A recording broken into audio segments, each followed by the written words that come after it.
So ఆయన నిజంగా అమ్మ ఒకళ్ళు ఒక ఇంటర్వ్యూలో ఒకరు అడిగారు అనమాట, ప్రభుత్వాన్ని నడిపేటటువంటి నడపటానికి శక్తి ఉన్నటువంటి డిపార్ట్మెంట్ ఇది.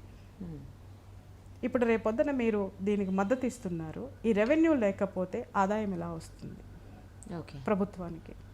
ఏ మార్గాలు మీ దగ్గర ఉన్నాయని అడిగారు. ఒకవేళ ఇన్ కేస్ రేపు ఎలక్షన్స్లో ఈ ఉద్యమాన్ని మీరు ప్రజల్లోకి తీసుకొని వెళ్ళి రేపొద్దున గెలిస్తే ఈ ఆదాయం ఇన్ని వేల కోట్లు పోతుంది. పోతే దాన్ని ఎలా మీరు జమ చేస్తారు? మా ఆడపడుచులు జమ చేస్తారు అన్నాడు ఆయన. ఆడపడుచులు జమ చేస్తారు. నాకు అర్థం కాలేదు అది. ఆడపడుచులు అంటే తీసుకొచ్చి చందాలు ఇస్తారా పార్టీకి? ఏం చేస్తారు ఏంటి అంటే అప్పుడు ఆయన ఒక మాట చెప్పారమ్మ, నాకు ఇప్పటికీ గుర్తు. నేను అందరూ వెళ్ళిపోయిన తర్వాత నేను అడిగాను,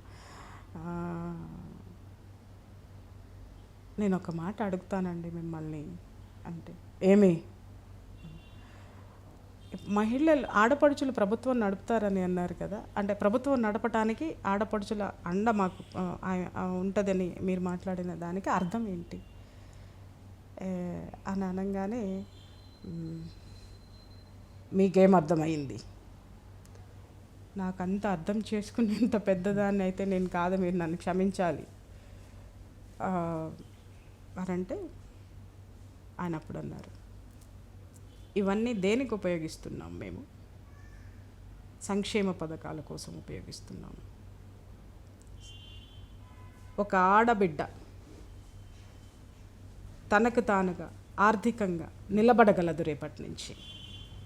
తాగుడు మానేస్తే భర్త సంపాదించిన దాంట్లో 1కి 2 తాగుడికి ఖర్చు అవుతుంది. ఈ మద్యపాన నిషేధం కనుక జరిగితే ఆ సంపాదన ఇంట్లో ఉంటుంది. ఓకే, సంక్షేమ పథకాలు ఎవరికి కావాలి? ఆదాయం పెంపొందించగలిగితే సంక్షేమ పథకాలకి ఇంత డబ్బెందుకు అవసరం అవుతుంది? ఆడబిడ్డ తన కాళ్ళ మీద తను నిలబడితే, ఆడబిడ్డకి ఆర్థిక స్వాతంత్ర్యం వస్తే ఆమె ఇంటినే కాదు దేశాన్నే నడిపిస్తుంది. ఓకే, ఒకటే మాట. అది జరిగింది కూడా అండి. తర్వాత కాలంలో నేను గుర్తించాను, తర్వాత కాలంలో ఈ తాగుడు ఆయన మద్యపాన నిషేధం విధించిన తర్వాత ఫస్ట్ సైన్ ఆయన దాని మీదే చేశారు. దాన్ని సంపూర్ణ మద్యపాన నిషేధం వచ్చిన తర్వాత నిజంగా చెప్తున్నాను, చాలామంది వాలంటరీగా తాగటం మానేశారు. తాగలేని వాళ్ళు అటో ఇటో ఏదో అటు అడుగు ఇటు అడుగు కప్పదాట్లు వేసేసి సాయంత్రానికి ఏవో మల్లగుల్లాలు పడి ఏదో చేసుకున్నారు. కానీ అవైలబిలిటీ ఉన్నప్పుడు ఉన్నంత డబ్బు దుర్వినియోగము తర్వాత లేదు. ఓకే, కూలి పని చేయనివ్వండి, జీతం తీసుకురానివ్వండి, కూలి డబ్బులు తేనివ్వండి, జీతం తేనివ్వండి, వ్యాపారం చేసి సాయంత్రానికి తీసుకురానివ్వండి, ఏది తీసుకొచ్చినా కూడా ఆ తాగుడికి ఖర్చు పెట్టే డబ్బు అంతా ఇంట్లో ఉండేది. ఇంటికి వచ్చే మహిళలు చాలా చాలా చాలా చాలా ఆనందపడ్డారమ్మా అప్పుడు. ఓకే, టైంకి భర్త ఇంటికి వచ్చేవాడు, వాళ్ళు పొదుపు చేసుకునేవాళ్ళు ఆ డబ్బుని. చాలా ఆర్థికంగా ఒక భవిష్యత్ మహిళల జీవితాల్లో, మహిళల జీవితాల్లోనూ ప్లస్ కుటుంబాల్లో కూడా చాలా మార్పులు మాత్రం రావడం అనేది నేను అప్పుడు నేను గమనించాను కూడా. ఓకే, గమనించాను. నాకు ఇవన్నీ కూడా ఆయనని ఎక్కువ గమనించడమే నేను చేశాను. ఆయన పలకరించింది, మాట్లాడించేది నాకు డౌట్ వచ్చినప్పుడు తప్ప, అంటే అప్పుడే సాహసం చేయడానికి, అంటే అంత టైం పట్టేది నాకు మాట్లాడడానికి కూడా. అప్పుడు ఇలాంటి ఒక టైం పంక్చువాలిటీ ఒకటి నేను మీకు చెప్పాను ఆయన గురించి. టైం ఇవ్వడము అని అంటే ఆ టైంనే ఆయన పాటించేవాళ్ళు. ఆ టైం వాల్యూ ఏంటి అనేది నిజంగా నాకు అప్పుడే తెలిసింది. ఇప్పుడు పొద్దున్నే సెలవు వచ్చిందంటే మా పిల్ల రోజు 9ంటికి 11ంటికి లేస్తుంది. నాకు బాధేస్తుంది అన్నమాట, ఇంత టైం అనవసరంగా వేస్ట్ చేస్తుంది అనేసి. ఒక్కొక్కసారి ఇవన్నీ అమ్మ నిజంగా ఒక మనిషి ఒక గొప్పవాడు కావాలి అంటే కొన్ని గొప్ప లక్షణాలని మనం అలవాటు చేసుకోవాలి, వాటిని మనం అడాప్ట్ చేసుకోవాలి. లేకపోతే కాలేము, కళల కంటే కాలేము. లేకపోతే మన తాతలు గొప్పవాళ్ళు అయితే మనం గొప్పవాళ్ళం కాలేము. తాతలు గొప్పవాళ్ళు అవ్వడానికి ఎటువంటి మంచి లక్షణాలు ఉన్నాయో ఆ లక్షణాలు మనలో ఉంటేనే మనం తాతల స్థాయికి మనం ఎదుగుతాం. మన తాత గొప్పవాడైతే మనం గొప్పవాడు కాదు. అది నేర్చుకోవాలి. అది నేను నేర్చుకున్నాను. నేను నా నా నా పిల్లకి కూడా నేను అదే చెప్తాను. టైం నీది, నువ్వు ఇంకొకటి స్వతంత్రంగా ఎదగటం అనేది. ఆయన భావాలు ఎప్పుడు స్వతంత్రంగా ఉండేయండి. ఓకే, ఎవరి మీద డిపెండ్ అవ్వటం కాదు. లేదు, డిపెండ్ అవ్వడం అనేది కాదు. ఆయన సలహాలు తీసుకునేవారు. ఓకే, సలహాలు ఖచ్చితంగా తీసుకునేవారు. ఆయన ఒక నిర్ణయం తీసుకున్నారంటే ఇది సాధ్యాసాధ్యాలు ఏంటి అనేది ఆయన ఆఫీసర్స్ని పిలిచి వాళ్ళతోటి మాట్లాడేవారు. మాట్లాడిన తర్వాత సాధ్యం కాదు అని అంటే ఆయన ఒకటే చెప్పేవారు, సాధ్యం చెయ్యండి అని. ఇంకా వీళ్ళు మల్లగుల్లాలు పడేవారు అన్నమాట. ఎలా చేయాలి, ఎలా చేయాలి, ఎలా చేయాలి. అట్లా ఆయన ఆయన నిర్ణయాలు కానివ్వండి, ఆయన అతి దగ్గరగా చూసినటువంటి వ్యక్తిని నేను. ఆయన నుంచి నేర్చుకున్నవి నాకు చాలా ఉన్నాయి. ఆత్మగౌరవం ఒకటి. ఆత్మగౌరవం అంటే నేను ఆయనలో చూశాను. ఆత్మగౌరవం అంటే ఏంటి చెప్పండి? ఎవరైనా మనల్ని తిడితే, లేకపోతే ఎవరైనా కోప్పడితే తిరిగి తిట్టడం, తిరిగి కోప్పడడం, లేకపోతే తిరిగి ఫైట్ చేయడం, లేకపోతే కసి పగా తీర్చుకోవడం, ఇది కాదు. మనకి గౌరవం లేని చోట తక్షణం అది ఎలాంటిదైనా దాన్ని తీసి పక్కన పెట్టేయడం, మన అస్తిత్వాన్ని మనం నిలబెట్టుకోవడం, మన ప్రత్యేకతని మనం నిలబెట్టుకోవడం, అది ఆయన దగ్గర చూశాను.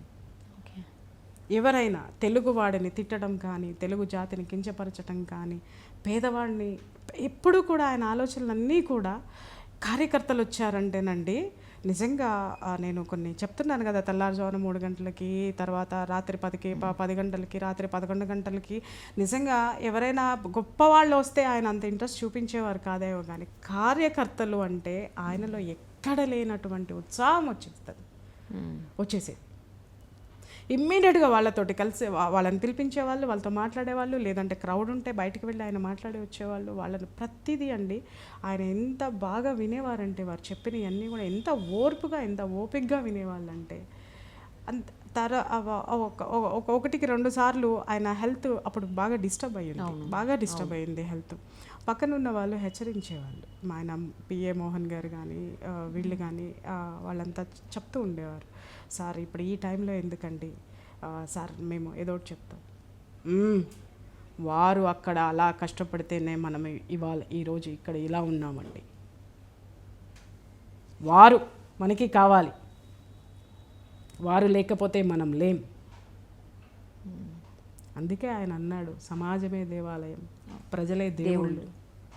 అంటే ఈ సమాజంలో ఉన్నటువంటి దేవాలయాల్లో దేవుళ్ళ లెక్క ఆయన కొలిచాడు. కాబట్టి తెలుగు జాతి బతుకున్నంత వరకు ఆయన గురించి మనం చెప్పుకుంటాం. ఆయన బతికే ఉంటాడు. ఎందుకు బతికి ఉంటాడు అని అంటే ఇవన్నీ ఉన్నాయమ్మా ఆయనలో. ఆత్మగౌరవం అనేది ఒకటి ఉన్నది, టైం పంక్చువాలిటీ, క్రమశిక్షణ అది ఒక్కటి.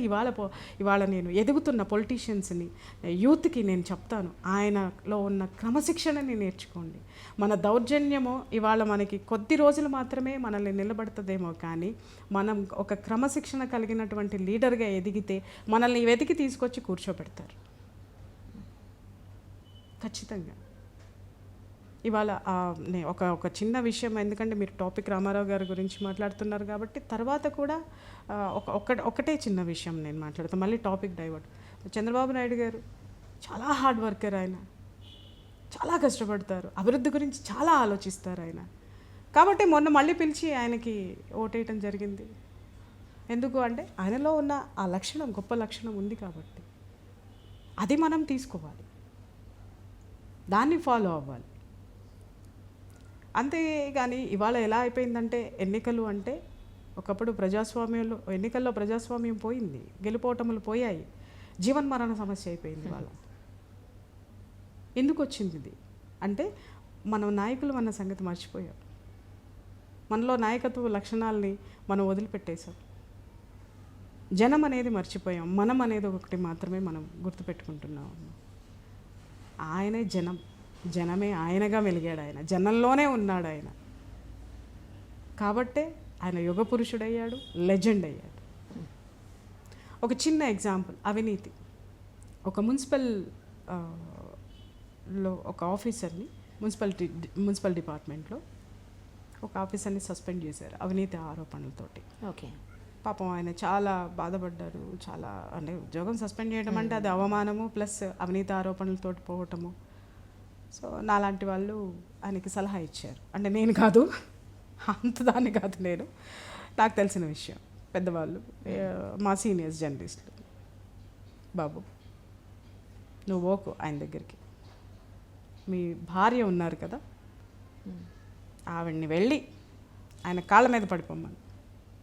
ఆడపిల్ల కాళ్ళ మీద పడిపోయిందంటే, ఆయనకి మొక్కిందంటే ఆయన భోళాశంకరుడు, ఓకే. ఎంతటి వరమైనా ఇచ్చేస్తాడు.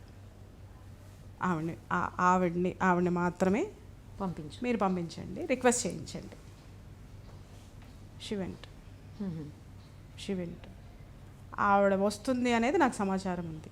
ఓకే. మా సీనియర్స్ చెప్పారు, ఇవాళ వస్తుందంటమ్మా ఆవిడ వస్తుందంట, కొంచెం మీరు ఆయనకి లోపలికి పంపించండి, మీరు అక్కడ వెళ్తున్నారు కదా.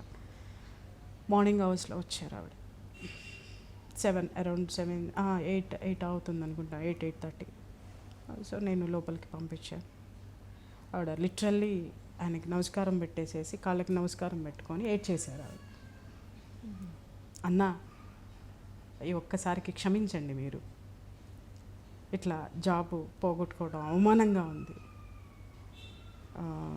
దయచేసి మా ఆయన్ని క్షమించండి, నా మొహం చూసి నా కోసం మళ్ళీ ఆయనకి ఉద్యోగం ఇవ్వండి అన్నా అనే పిలిచేవారు. నేను కూడా అదే పిలిచేదాన్ని. అని అంటే ఆయన ఒకటే మాట అన్నారు, ఆయన్ని క్షమిస్తానమ్మా, కానీ ఉద్యోగం ఆయన వల్ల పోగొట్టుకోలేదు, మీ వల్ల పోగొట్టుకున్నాడు. అంటే అయ్యగారిది ఉద్యోగం అయితే అమ్మగారిది పెత్తనం. ఓహో. ఆయన ఎంత కీన్ అబ్జర్వేషన్ చూడండి. అంటే ఆడపిల్ల అడిగితే ఆయన కరిగిపోతాడు, ఏమైనా ఇచ్చేస్తారు ఆయన, కానీ అవినీతి అనే విషయం దగ్గర ఎక్కడా సమాధాన పడడు ఆయన. ఓకే. ఎక్కడా సమాధాన పడడు. వచ్చావమ్మా అని అక్కడ ఉన్న పళ్ళు, స్వీట్ బాక్స్ ఆమెకిచ్చి ఆశీర్వాదం ఇచ్చి వెళ్ళండి. ఆయన సిన్సియారిటీ